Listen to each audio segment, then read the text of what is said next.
life, liberty, and the pursuit of happiness.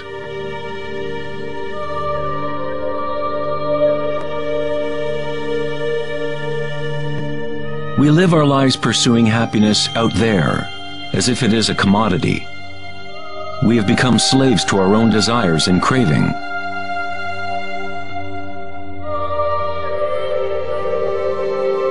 Happiness is not something that can be pursued or purchased like a cheap suit. This is Maya, illusion, the endless play of form.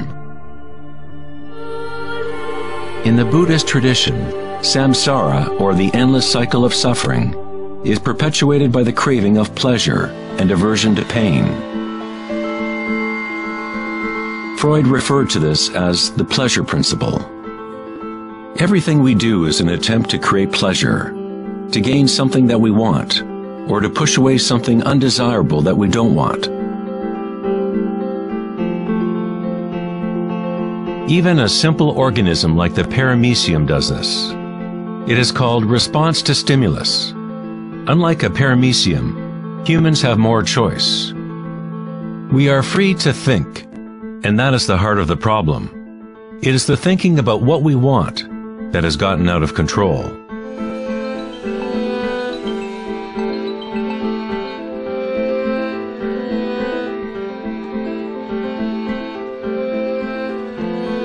Safety systems armed. 10, 9, 8, 7, 6, 5, 4, 3, 2, 1, 0, and liftoff of Endeavour, going where east and west do meet at the International Space Station. The dilemma of modern society is that we seek to understand the world not in terms of archaic inner consciousness, but by quantifying and qualifying what we perceive to be the external world by using scientific means and thought. Thinking has only led to more thinking and more questions. We seek to know the innermost forces which create the world and guide its course. But we conceive of this essence as outside of ourselves, not as a living thing intrinsic to our own nature. It was the famous psychiatrist Carl Jung who said, "One who looks outside dreams. One who looks inside awakes." It is not wrong to desire to be awake, to be happy. What is wrong is to look for happiness outside when it can only be found inside.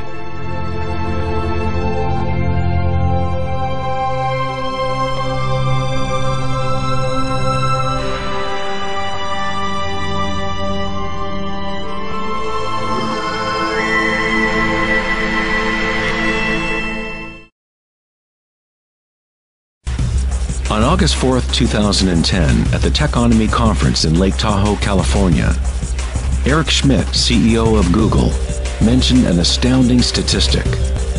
Every 2 days now, we create as much information as we did from the dawn of civilization up until 2003, according to Schmidt. That's something like 5 exabytes of data. Never in human history has there been so much thinking, and never has there been so much turmoil on the planet.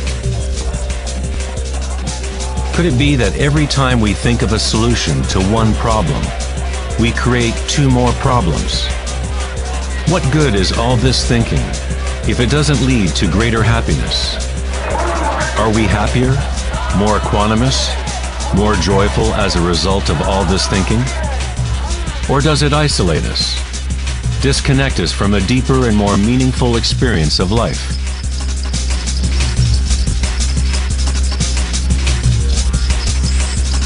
Thinking, acting, and doing must be brought into balance with being.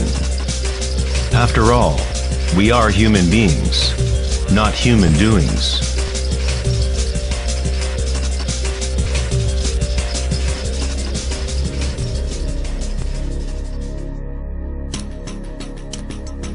We want change, and we want stability at the same time. Our hearts have become disconnected from the spiral of life, the law of change, as our thinking minds drive us towards stability, security, and pacification of the senses. With a morbid fascination, we watch killings, tsunamis, earthquakes, and wars. We constantly try to occupy our mind, fill it with information. TV shows streaming from every conceivable device, games and puzzles, text messaging, and every possible trivial thing. We let ourselves become mesmerized with the endless stream of new images, new information, new ways to tantalize and pacify the senses. At times of quiet inner reflection, our hearts may tell us that there is more to life than our present reality, that we live in a world of hungry ghosts, endlessly craving, and never satisfied.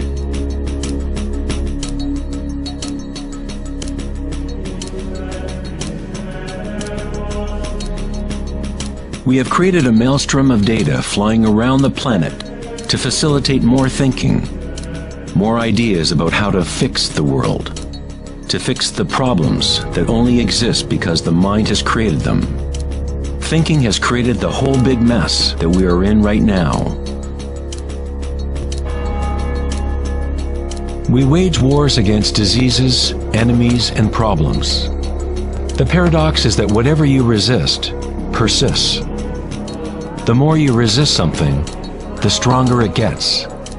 Like exercising a muscle, you are actually strengthening the very thing you want to rid yourself of. So then, what is the alternative to thinking? What other mechanism can humans use to exist on this planet?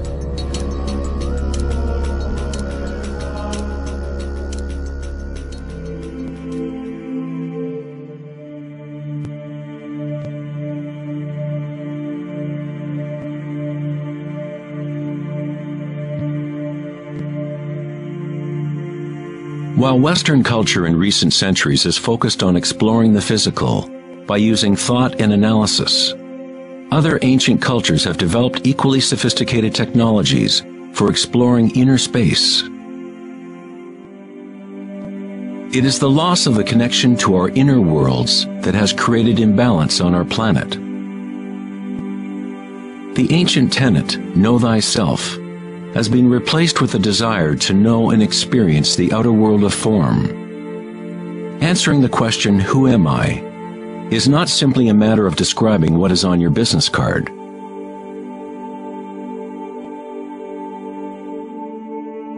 In Buddhism, you are not the content of your consciousness. You are not merely a collection of thoughts or ideas, because behind the thoughts is the one who is witnessing the thoughts.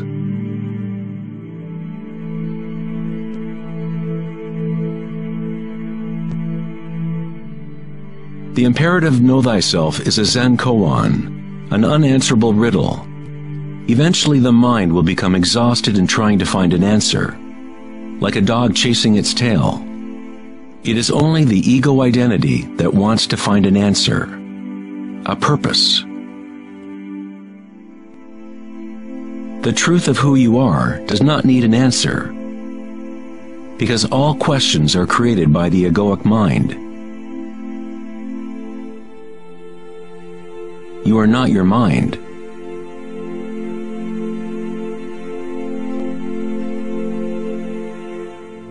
The truth lies not in more answers, but in less questions. As Joseph Campbell said, I don't believe people are looking for the meaning of life, as much as they are looking for the experience of being alive.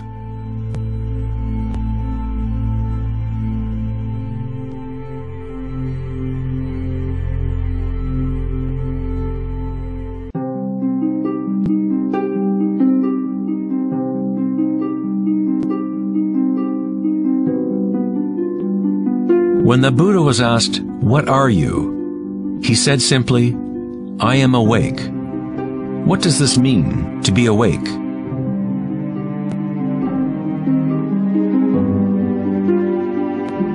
The Buddha does not say exactly, because the flowering of each individual life is different. But he does say one thing: it is the end of suffering. Every major religious tradition has a name for the state of being awake: heaven, nirvana, or moksha. A quiet mind is all you need to realize the nature of the stream. All else will happen once your mind is quiet. In that stillness, inner energies wake up and work without effort on your part. As the Taoists say, Qi follows consciousness. By being still, one begins to hear the wisdom of the plants and animals, the quiet whispers in dreams, and one learns the subtle mechanism by which those dreams come into material form. In the Tao Te Ching, this kind of living is called Wei Wu Wei, doing, not doing. The Buddha spoke of the middle way as the path that leads to enlightenment. Aristotle described the golden mean, the middle between two extremes, as the path of beauty. Not too much effort, but not too little either. Yin and yang in perfect balance.